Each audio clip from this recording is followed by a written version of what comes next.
L'océan a un rôle fondamental sur le climat de la planète. Il a une très grande capacité thermique, plus de 1000 fois celle de l'atmosphère. Donc il stocke, transporte via les courants marins et échange avec l'atmosphère d'énormes quantités de chaleur.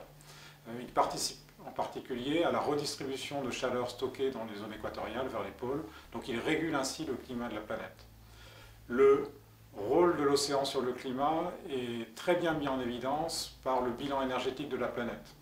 En raison de l'augmentation de la concentration des gaz à effet de serre dans l'atmosphère, donc la planète n'est plus en équilibre, elle reçoit plus de chaleur, elle réchauffe.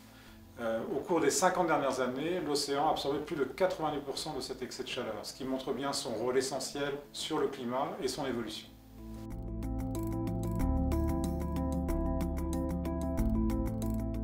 L'océan est le principal réservoir de la planète en carbone.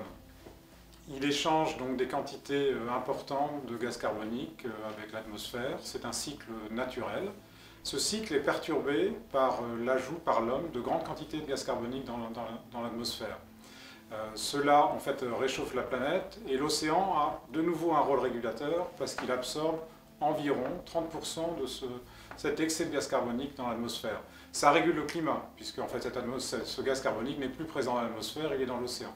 Mais cet effet bénéfique de l'océan, ce grand service rendu par l'océan, a aussi des conséquences, notamment l'acidification avec des impacts potentiels à terme sur les écosystèmes marins.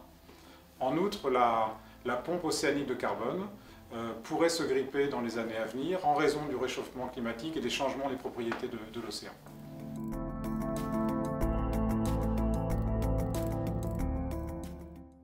Le niveau de la mer, l'augmentation du niveau des mers est une des conséquences les plus dramatiques du réchauffement climatique. Il y a deux mécanismes qui interviennent. Le premier, lié au réchauffement de l'océan. Donc l'océan, quand il se réchauffe, il se dilate, et donc le niveau de la mer monte. Et le deuxième effet est lié à l'ajout de masse dans l'océan, lié à la fonte à la fois des glaciers continentaux et des calottes glaciaires, donc Antarctique, Groenland. Aujourd'hui, on suit bien cette augmentation de niveau moyen des mers, elle est de l'ordre de 3 mm par an, et on a environ un tiers qui est lié à la dilatation des océans et deux tiers qui est lié à la fonte des glaciers et des calottes glaciaires. Étant donné le rôle fondamental de l'océan sur le climat de la planète, il est vraiment essentiel d'assurer un suivi permanent des océans, donc en utilisant à la fois des observations satellites, des observations in situ et des techniques de modélisation intégrées telles que mises en œuvre par Mercator Océan et le programme européen Copernicus.